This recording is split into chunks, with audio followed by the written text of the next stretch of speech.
Pemirsa Pelita Papua TV yang berbahagia, saat ini kami sedang berada di arena Musda ke-11 DPD Golkar Kabupaten Merauke dan mengikuti seluruh proses sampai terpilihnya Ketua DPD Golkar Kabupaten Merauke periode 2020-2025.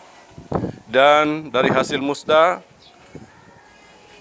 Herman Anitu yang memimpin sebelumnya terpilih kembali untuk periode kedua masa bakti 2020-2025. Selamat menyaksikan.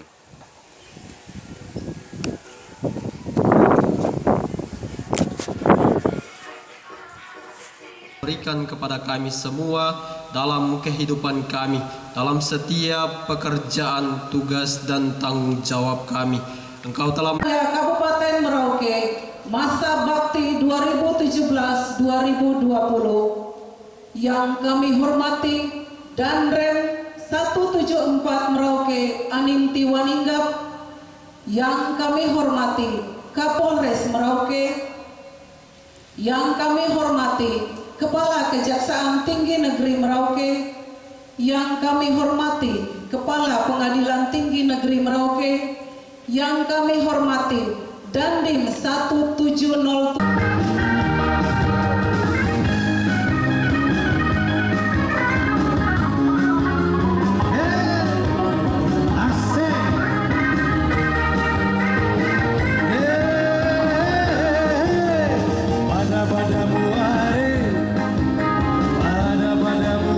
Kita iya dulu juga. Nanti Pak Ketua DPD Golkar Kabupaten Merauke.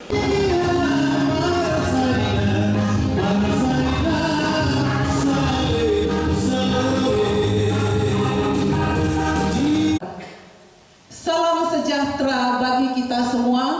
Shalom. Assalamualaikum warahmatullahi wabarakatuh. Salam Isakot Bekai Isakot Kai. Bapak Ibu yang terkasih, mengawali musyawarah daerah Partai Golkar yang ke-11 ini, kita buka dengan doa. Silakan berdiri, mari kita untuk mengembangkan kehidupan anggota Partai Golkar, juga teristimewa demi mengembangkan kehidupan umat masyarakat yang ada di Kabupaten Merauke ini. Bapak yang Maha Kasih, tuntunlah kami semua, berikanlah kebijaksanaan, kesehatan, jasmani dan rohani, lahir dan batin kepada kami semua. Kemerdekaan Republik Indonesia yang telah gugur mendahului kita, terutama pejuang-pejuang Partai Golkar yang betul-betul berjuang untuk negara kesatuan Republik Indonesia. Mengheningkan cipta, mulai.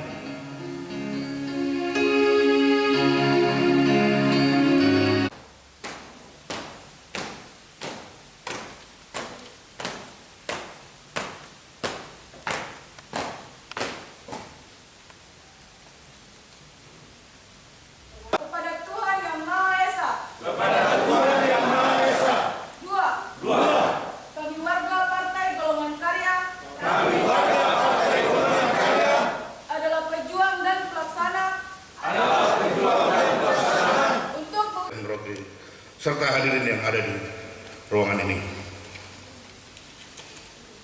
Pertama-tama mari kita panjatkan puji syukur atas rahmat dan hidayah Allah Subhanahu wa taala, di mana pada kesempatan Selasa yang berbahagia ini kita dikumpulkan dan semua. Saya bilang Golkar Papua, Golkar Merauke, 3 kali terakhir Golkar, Golkar, Golkar. Makasih.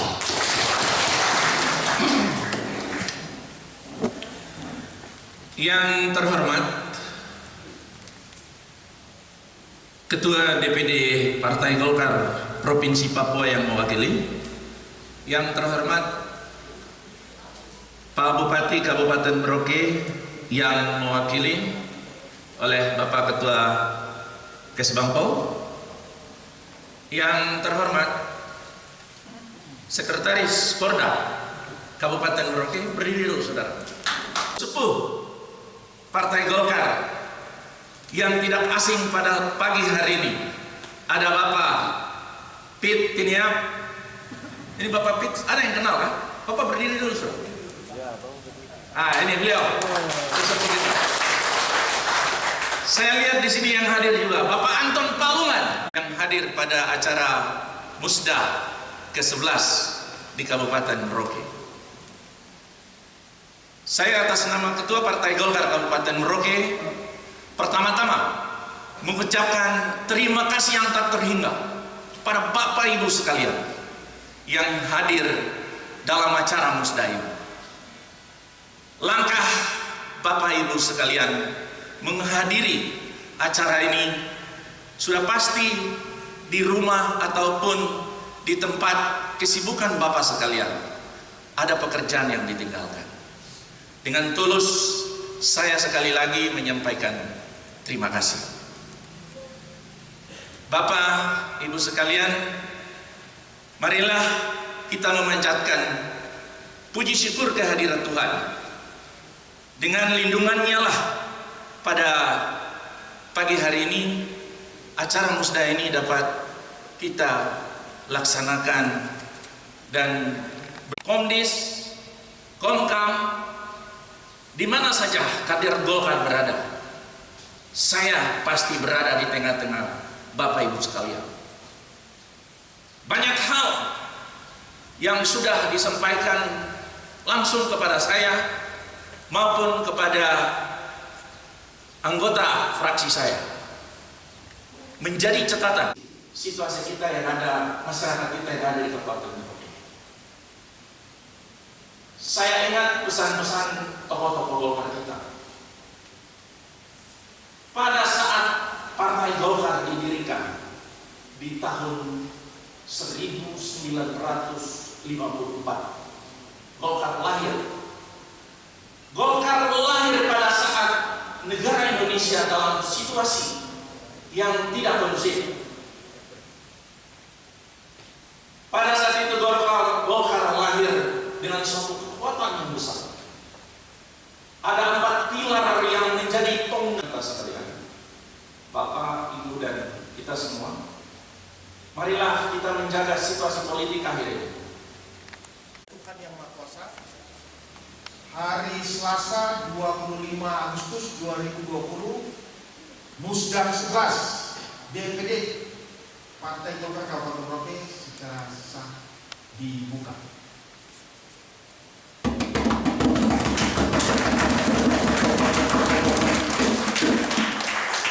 Terima kasih.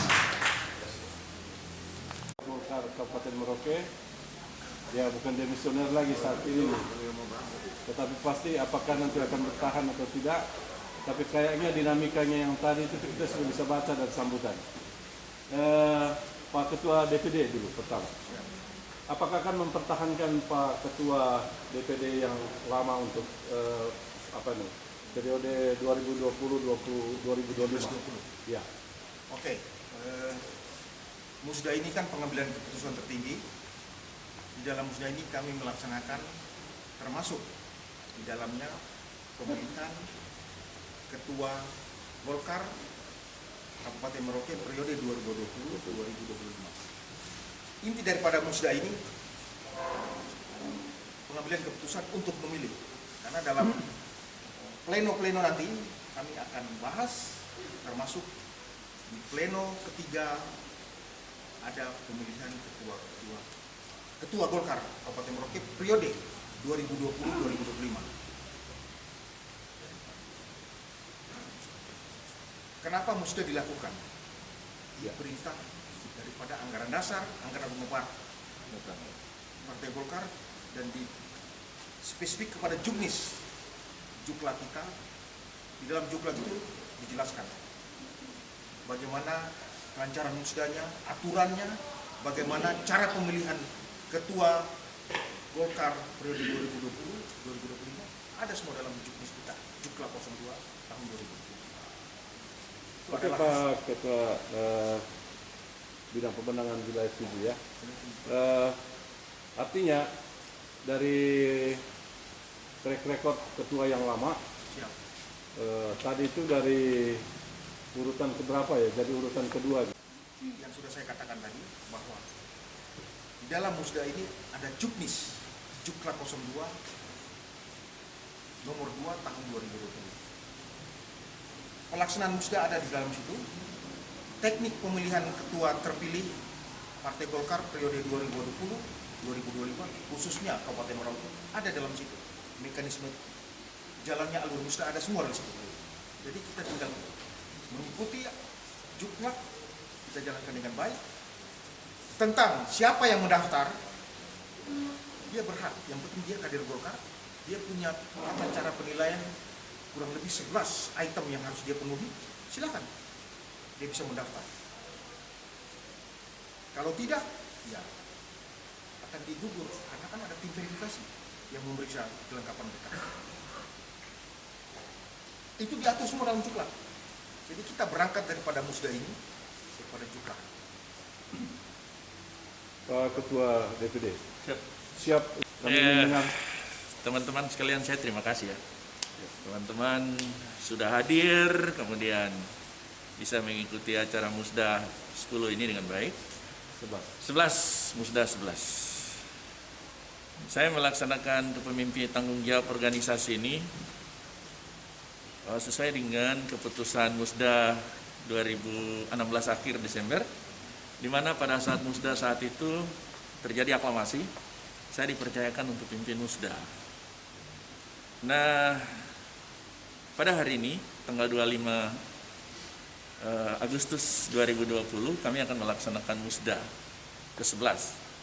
Saya sebagai Ketua DPD masih tetap didorong untuk maju sebagai Ketua. Artinya aklamasi lagi pasti akan terjadi seperti itu sudah Pak. Saya kira kalau aklamasi kembali kepada aturan Musda yang disampaikan tadi oleh Ketua DPD 1 yang mewakili Ketua Korda. Jadi ada aturan mainnya di sana. Kalau memang dalam aturan mainnya 30% Komdis secara mendukung, itu otomatis sudah memenuhi. Seperti itu. Kalau seperti itu kan pasti akan terjadi aklamasi.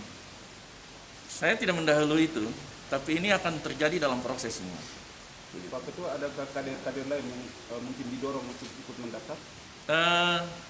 Saya dapat laporan dari tim verifikasi, ada yang ikut daftar, tetapi kembali kepada aturan yang ditentukan sesuai dengan ADRT partai. Begitu. Berapa lama artinya kader yang bisa maju dalam pemilihan ini? Setahu saya sesuai aturan ADRT, minimal dia sudah masuk dalam kepengurusan sesuai ada SK. Dan dia pernah menduduki jabatan wakil ketua ataupun ketua harian dan memiliki KT yang terbaru. Kemudian tidak cacat hukum, dedikasi loyalitasnya dinilai cukup baik, dan lain-lain. Itu ada 10 item penilaian yang harus dinilai oleh tim verifikasi. Seperti itu. Artinya Pak Ketua siap untuk memimpin kembali periode 2020-2025 ketika prosedur musda sebentar itu menghendaki aklamasi, karena kayaknya anginnya itu akan menuju ke situ Pak Ketua. Apa betul?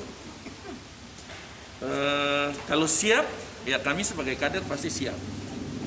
Tetapi apakah nanti keputusan musda seperti apa, nanti kita lihat.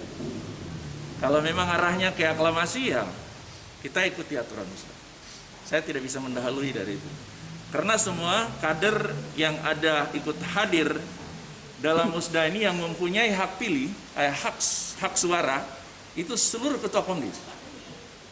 Dengan ditambah 1 dari DPD Provinsi, 1 dari DPD 2, dan saya. Itu. Jadi ya kita lihat sebentar. Kalau memang arahnya untuk aklamasi, ya saya kira proses ini tidak lama.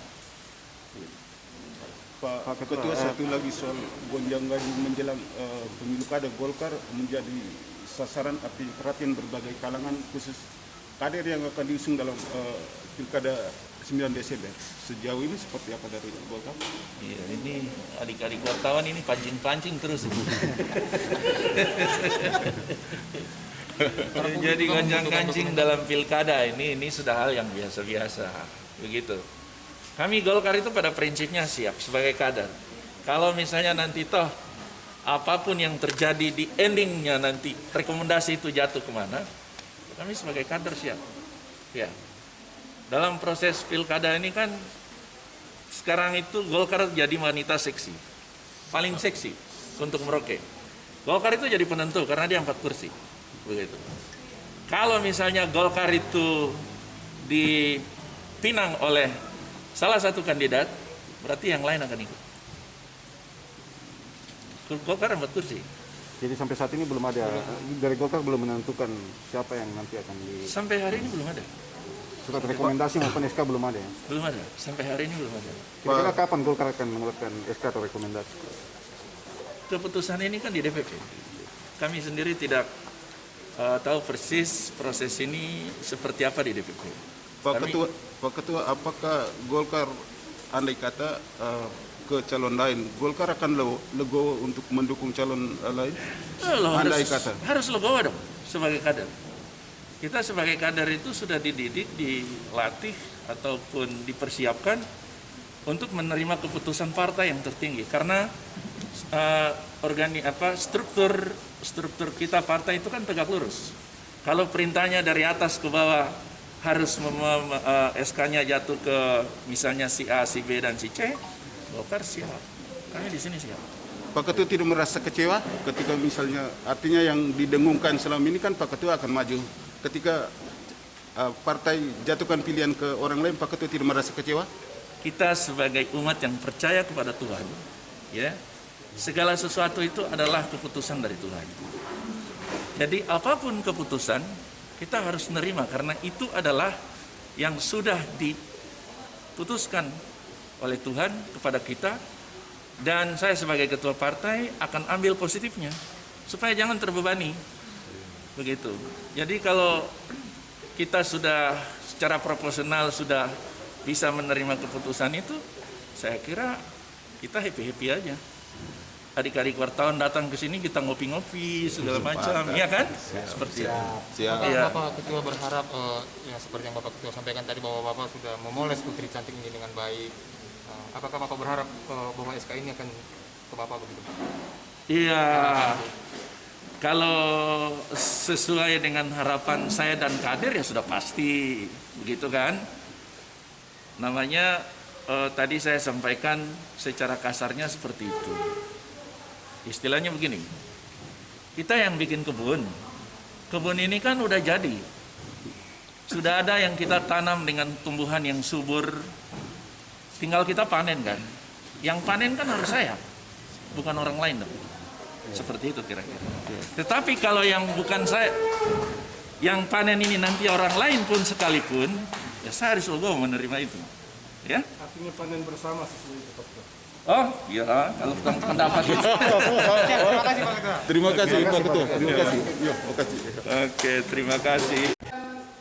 Mencermati laporan pertanggungjawaban Ketua DPD Partai Golkar Kabupaten Merauke, maka Komisi Distrik Kalikober Kabupaten Merauke menyatakan menyetujui laporan pertanggungjawaban Ketua DPD Partai Golongan Karya Kabupaten Merauke periode 2017 sampai Menyerahkan Panji Partai Golkar Pak ini kepada pimpinan sidang sebagai tanda bahwa kepengurusan kami, ketua, sekretaris, dan seluruh pengurus periode 2016 sampai dengan 2020 dianggap selesai dan dimisioner. Saya terima pada pertanyaan ini kembali sebagai pimpinan sidang Musda Partai Golkar 11 Kabupaten Merauke. Terima kasih. Oleh pemegang hak suara, yaitu Komisaris Distrik sebanyak 20 dan telah menyatakan sikap untuk memilih dan pasti Bapak telah dipilih kembali sebagai Ketua Dewan Pimpinan Daerah Partai Golkar Kabupaten Merauke periode 2020-2025. Dengan ini saya kembali menyerahkan bendera Pataka ini untuk saudara kibarkan panji-panji Partai Golongan Karya di seluruh tanah Animha dari kabupaten hingga ke pelosok-pelosok Kabupaten Merauke. Amin. Saya terima panji Partai Golkar ini sebagai lambang kebesaran Partai Golkar. Saya